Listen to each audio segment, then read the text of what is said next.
YouTube channel पर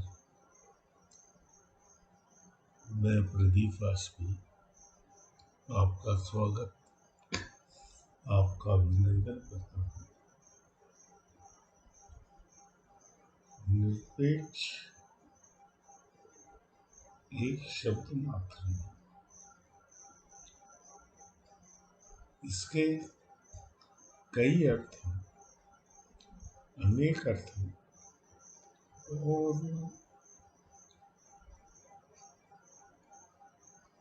इसे सापेक्षता के साथ भी जोड़ के समझा जा सकता है, जिसके बिना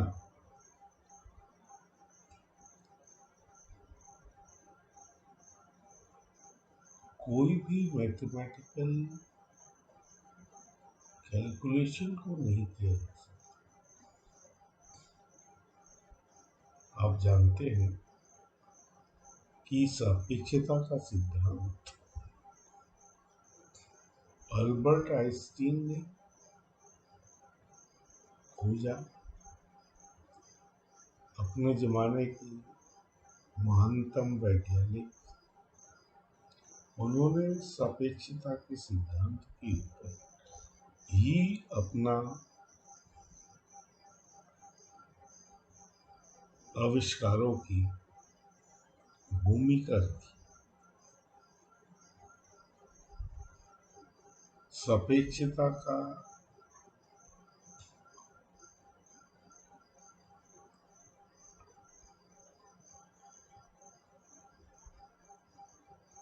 उल्टा अर्थ निरपेक्षता है।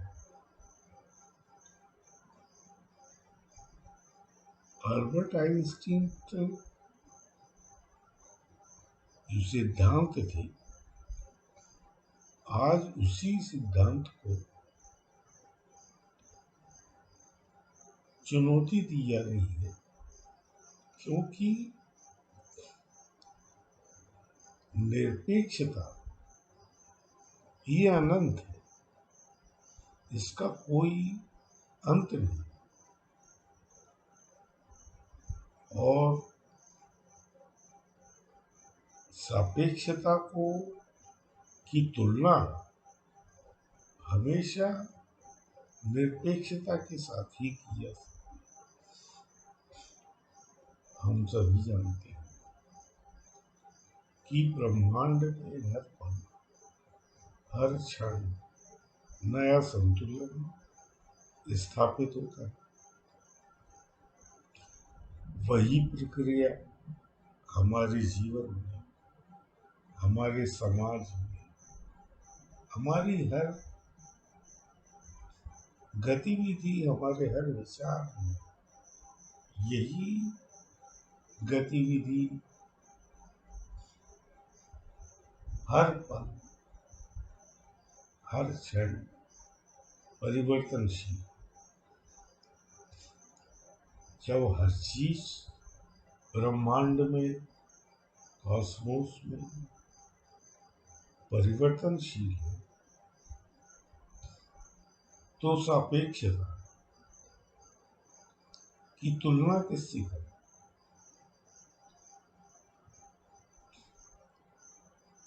हमारा उद्देश्य आज इस बात का नहीं है कि हम वैज्ञानिक, साइंटिफिक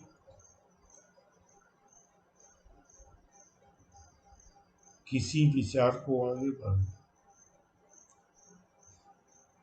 हम इस YouTube चैनल के माध्यम से सिर्फ एक संदेश, एक मैसेज आप तक पहुंचाना चाहते हैं कि हम जो भी गतिविधि कर रहे हैं, जो भी विचार कर रहे हैं, उसे निरपेक्ष भाव से अगर हम अपने आप को, अपने जीवन के हर पहलू को अगर समझेंगे तो मेरा ऐसा अनुमान है कि अधिक उचित होगा। बाकी निर्णय तो आपको करना है, मगर मेरा ऐसा नहीं।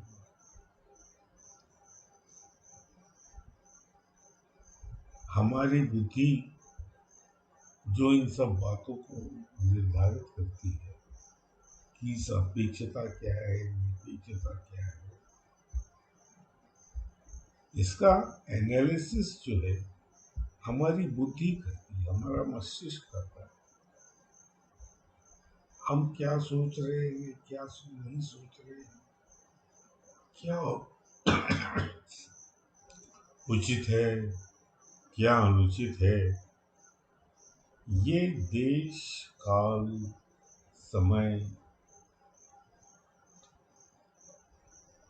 में जो बदलाव होते गए उसके हिसाब से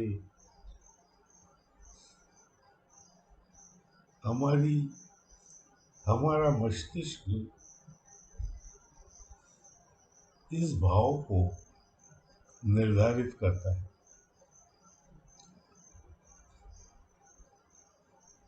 क्योंकि हर सभ्यता में, हर संस्कृति में अलग अलग तरह से मानव जाति का विकास हुआ है, जिसे हम जेनेटिक विरासत, हेरिटेज भी कह सकते हैं। तो स्पष्ट है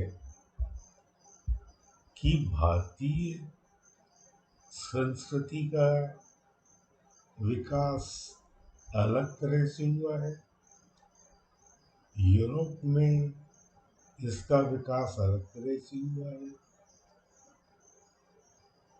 यूएसए वहाँ पे इसका विकास अलग तरह से हुआ है,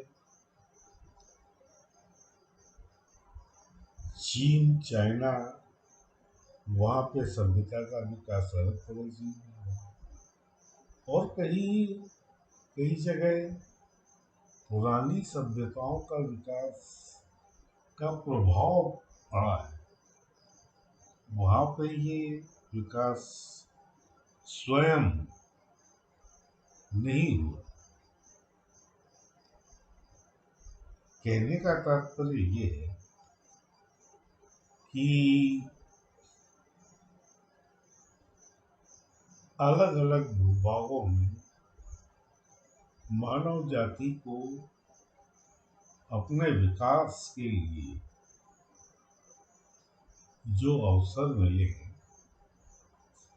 वो उनकी तुलना नहीं की जा सकती।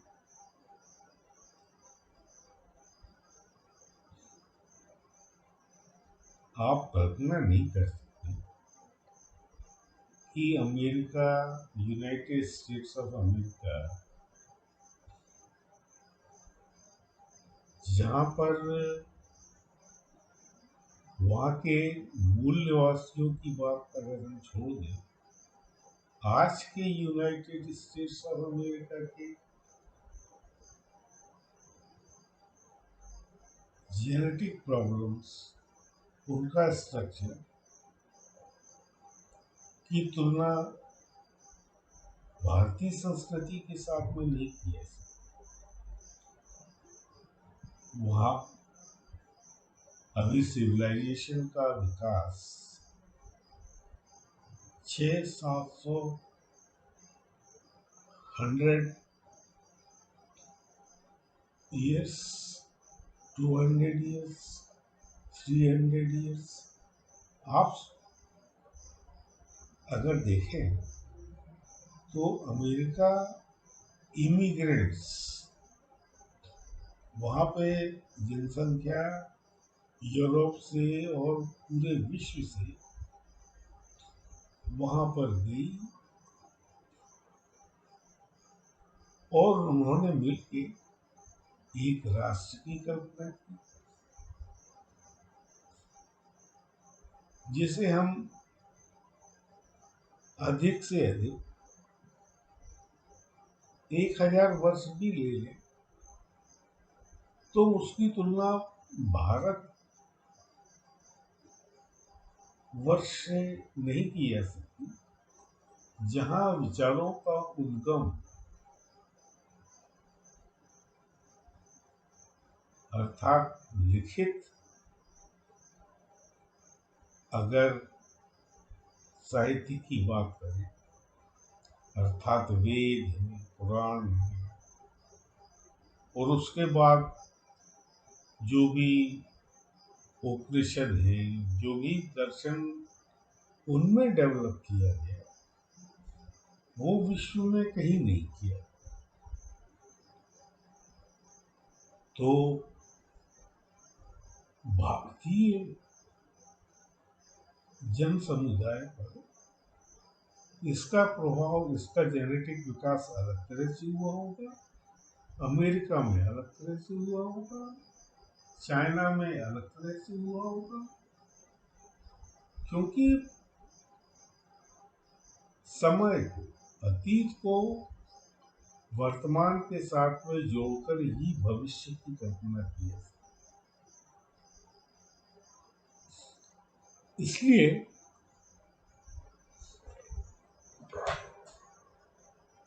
निरपेक्ष भाव भारतीय संस्कृति में अलग होगा और विश्व की दूसरी संस्कृतियों में अलग होगा। मगर निरपेक्ष भाव क्यों आवश्यक? क्योंकि वर्तमान स्थिति में विश्व एक सामूहिक प्रयास में, आज जो समस्याएं हैं उसमें समस्याओं का समाधान अलग अलग तरह से परिभाषित नहीं किया जा सकता। हमें सम्मिलित प्रयास करना ही होगा, अर्थात विचारों का आदान प्रदान जब तक हम निरपेक्ष भाव से नहीं करेंगे, एक सुनिश्चित, एक स्पष्टता हमारे मेल मिलाप में लाना असंभव है। अब आप कल्पना कीजिए कि जलवायु परिवर्तन क्या भारतीय या इस महाद्वीप की जरूरत नहीं है? क्या अमेरिका इससे अलग रह सकता है? क्या यूरोप इससे अलग रह सकता है? क्या चाइना इससे अलग रह सकता है? ये असंभव है।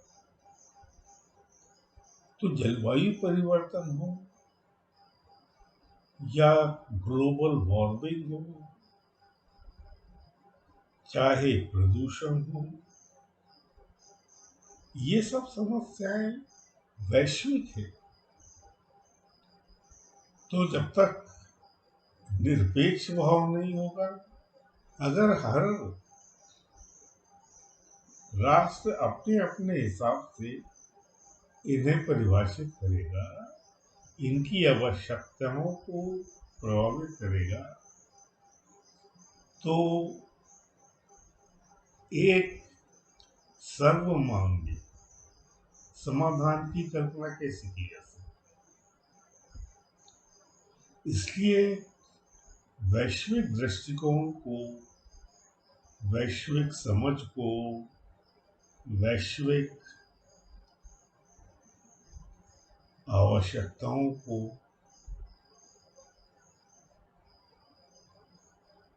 जो भी समस्याएं हैं उनके समाधान को तलाश करने के लिए निरपेक्ष अर्थात तटस्थ भाव से जो ना, जिसे कहते हैं ना राइट विंग और लेफ्ट विंग, इस तरह के विचारों में उलझकर एक सर्वमान्य सिद्धांत का विकास नहीं किया जा सकता।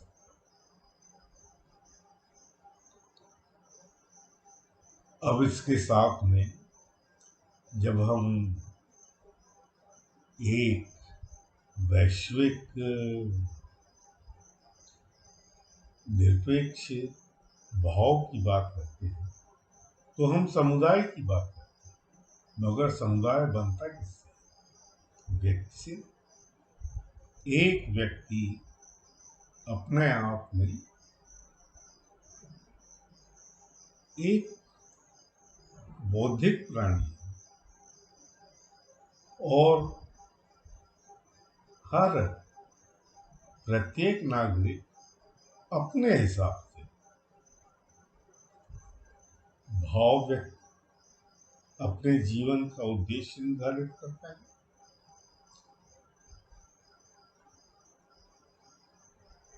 ये उद्देश्य हर व्यक्ति अपनी अपनी बौद्धिक क्षमता, अपनी शारीरिक क्षमता, अपने परिवार की आर्थिक क्षमता, उसे कैसी शिक्षा मिली है, वो जिस समाज में रह रहा है वहां पर किन रीति रिवाजों का पालन किया जाता है, इससे वो प्रभावित होकर अपने जीवन को सफल बनाने का, कुछ प्राप्त करने का, अपने जीवन काल में कुछ प्राप्त करने का लक्ष्य बना। ये लक्ष्य स्थायी नहीं, यहाँ भी परिवर्तन होता है। आप अपने बीते हुए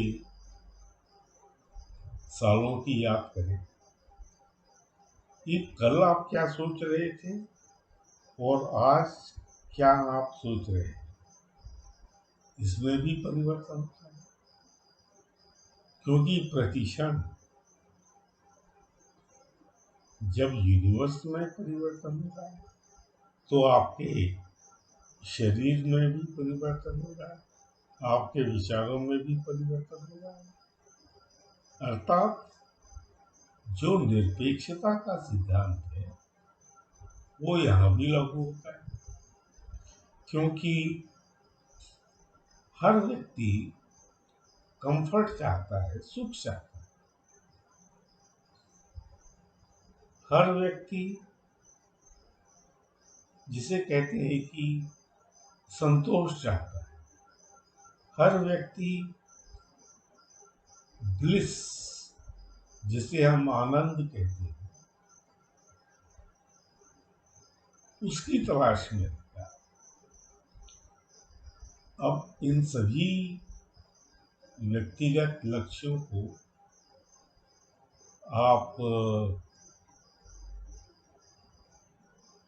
एक भाव में तो नहीं देख सकते।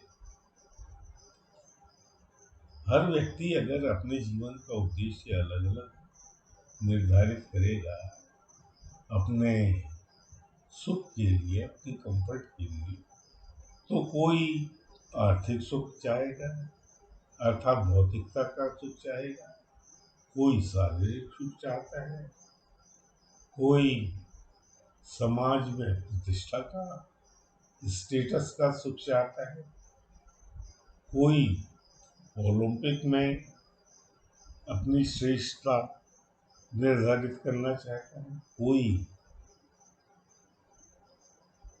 रिसर्च साइंटिफिक रिसर्च, मैनेजमेंट में अलग अलग सबके जीवन के उद्देश्य होते हैं। तो यहाँ भी जरूरत तो इस बात की सर्वमान्य है कि निरपेक्ष भाव से हर व्यक्ति इन चीजों, अपने जीवन के उद्देश्यों को एक स्पर्शता के साथ में दूसरे के साथ में इस तरह से रखे कि आपस में टकराव। तो सामाजिक, राजनीतिक जो समीकरण होते हैं, जो समझ होती है, उसमें भी इसकी भूमिका बहुत अधिक है। जब तक हम सब मिलकर यह निर्धारित नहीं करेंगे कि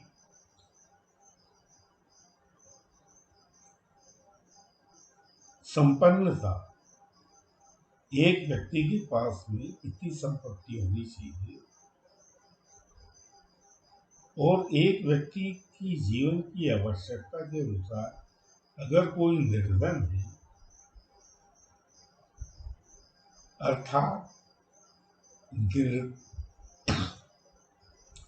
पुअर और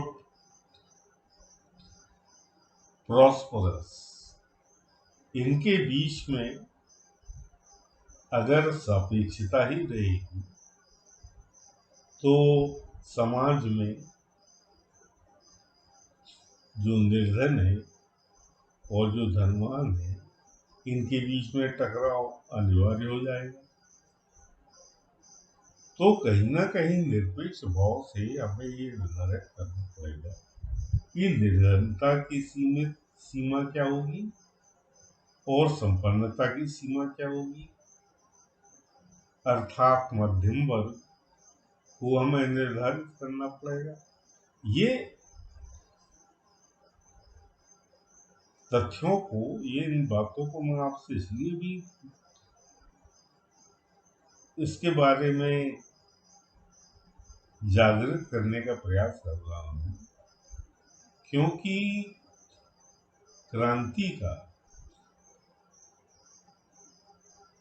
आगाज जिसे कहते हैं वो इसी कारण होता है कि हम कुछ लोगों को अलग तरह से जीने का अवसर देते हैं और कुछ लोगों की आवश्यकताओं को हम नजरअंदाज कर देते हैं। हम उनको समाज में जो है, अपनी राजनीति में उनको, उनकी आवश्यकताओं को, उनके विचारों को हम निर्धारित ही नहीं कर पाते। जैसे आज की तारीख में आप देखिए कि किसान अपने आप को एक अलग समस्याओं से ग्रस्त पाता है, जो उससे थोड़ा सा अलग श्रमिक वर्ग है या वर्ग है, उसकी आवश्यकताएं अलग है। जो लोग माइग्रेट करके एक जगह से दूसरी जगह जाते हैं, उनकी आवश्यकताएं अलग हैं। जो उद्योगपति हैं, जो बिजनेस जब व्यवसाय करते हैं, उनकी आवश्यकताएं अलग हैं। जो प्रोफेशनल्स हैं, उनकी आवश्यकताएं अलग हैं। आप सोचिए, क्या एक डॉक्टर और एक इंजीनियर और एक चार्टर्ड अकाउंटेंट एक जैसे अपने आर्थिक हितों का, अपने प्रोफेशन के हितों को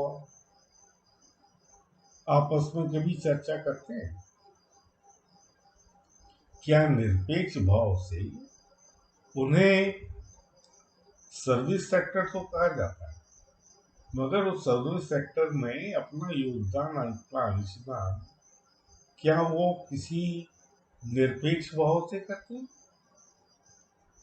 मुझे तो ऐसा प्रतीत नहीं होता। इसलिए जो शिक्षा है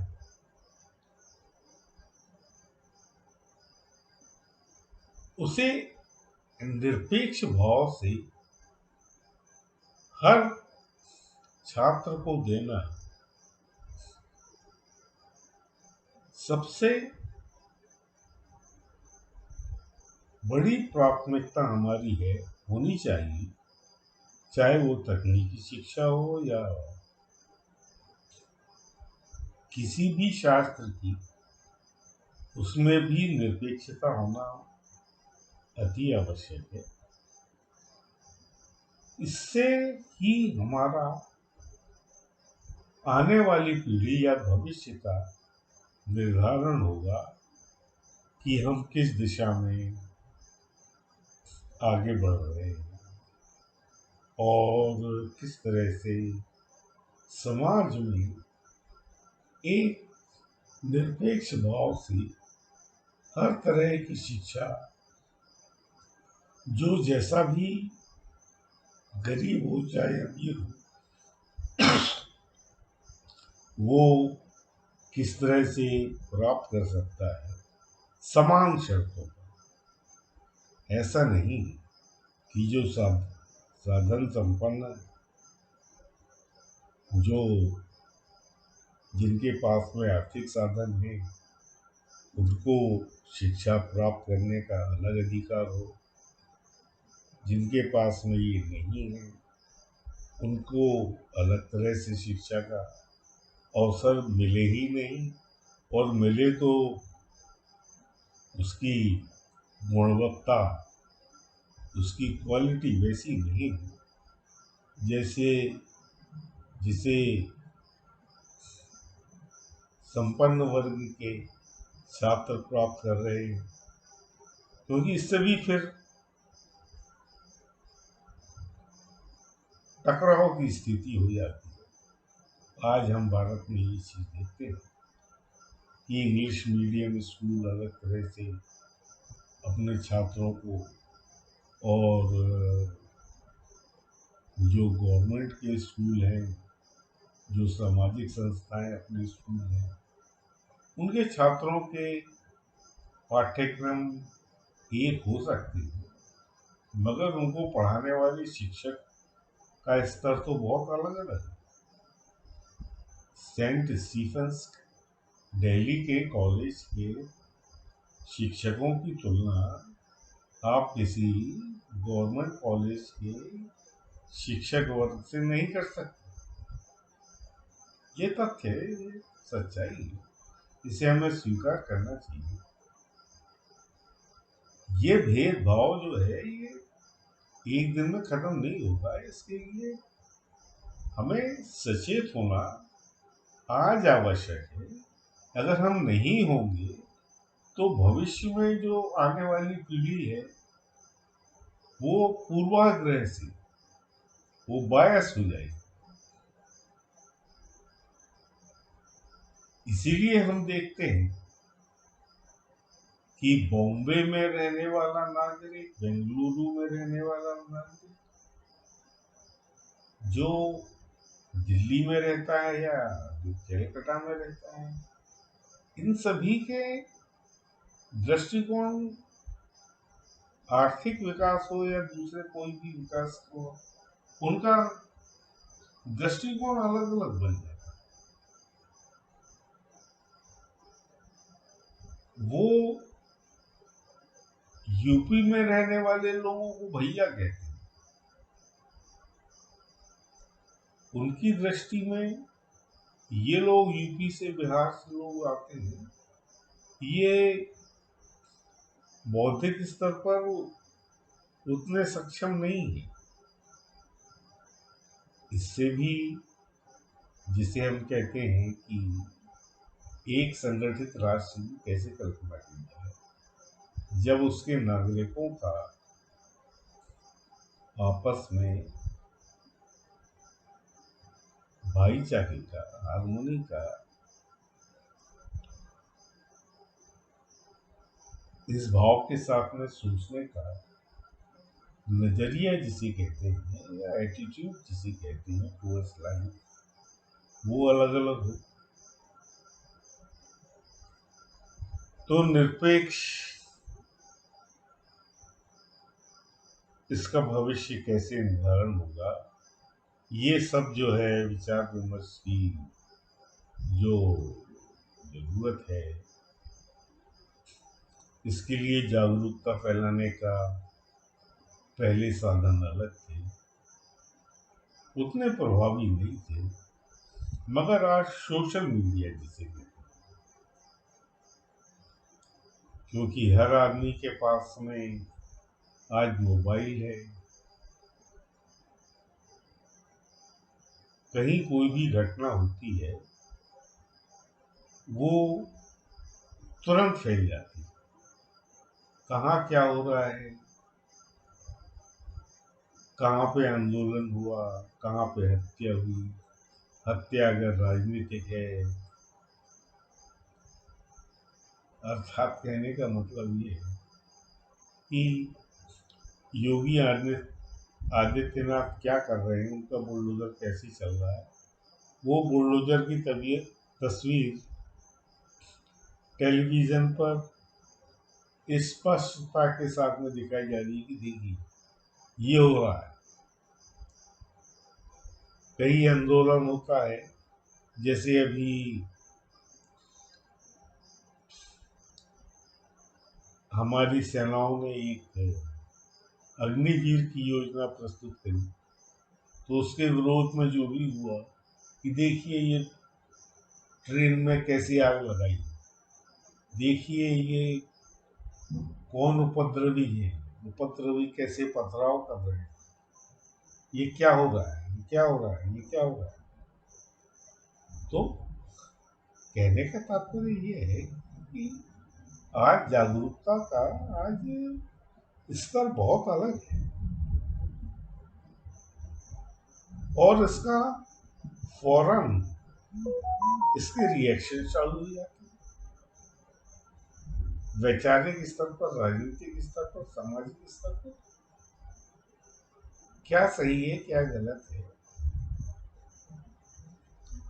ये निरपेक्ष भाव से कोई भी न्यूज चैनल ये स्पष्टता सामने रखती है, क्योंकि उनका उद्देश्य सिर्फ अपनी टीआरपी बढ़ाना है, अपने दर्शक वर्ग को आगे बढ़ाना है। उनके कमर्शियल इंटरेस्ट ज्यादा उनके लिए महत्वपूर्ण है, बजाय इसके कि एक निरपेक्ष भाव से बताएं, जानकारी दें। मगर ऐसा बहुत कम होता है। यूट्यूब पर भी आप देख लीजिए, फेसबुक पर देख लीजिए, ट्विटर पर देख लीजिए, सोशल मीडिया पर अपने फॉलोअर्स को बढ़ाने का प्रयास ज्यादा होता है, बजाय इसके कि उन्हें किसी भी समाचार में निरपेक्ष भाव से सूचित किया जाए। तो कहने का अर्थ ये है कि समाज में हर तरह का जो भी घटनाक्रम हो रहा है वो समाज में टकराव की प्रक्रिया को आगे बढ़ाने का प्रयास होता है। अब कुछ मामलों में, विशेषकर धार्मिक मामलों में, क्या हो रहा है क्या नहीं हो रहा है, इसका मूल कारण क्या है, क्यों धार्मिक उन्माद फैल रहा है। तो ये जो जिसे हम कहते हैं ना फ्रेंजी, उन्माद, इसे भड़काया जाए, दोनों पक्षों द्वारा या इसका कोई शांतिपूर्ण समाधान ढूंढा जाए। ये समाज में एक जिसे प्रेशर वर्ग का उदय होना चाहिए, क्योंकि टकराव कुछ लोग करते हैं, बहुसंख्यक ऐसा नहीं चाहते। बहुसंख्यक शांति चाहते हैं, सहअस्तित्व चाहते हैं, हारमोनी चाहते हैं, मगर उनका संगठन, उनकी आवाज को वो व्यक्तिगत रूप से घर में घुसकर, घर में ही रहकर इसकी चिंता करते, मगर किसी YouTube चैनल पर आप देख लीजिए, इस तरह के चैनल के फॉलोअर्स को शायद कुछ चैनलों पे हो सकता है, मेरी जानकारी पूरी नहीं है इस बारे में, तो विचार विमर्श की आवश्यकता, एक सामुदायिक समझ की समस्या और निरपेक्ष भाव से समस्याओं का समाधान चाहने वालों को संगठित करने की समस्या, इस उद्देश्य के साथ निरपेक्ष YouTube चैनल पर हमने आपके सामने आने का प्रयास किया है। सभी YouTube चैनल के दर्शकों को इसके सोशल मीडिया पर अलग अलग जो भी विचार अपने स्पष्ट रखते हैं, उनका इस चैनल पर भी मैं स्वागत करता हूँ, अभिनंदन करता हूँ और आमंत्रण देता हूँ कि कृपया निरपेक्ष भाव को, निरपेक्ष होकर इसका हिस्सा बने। धन्यवाद।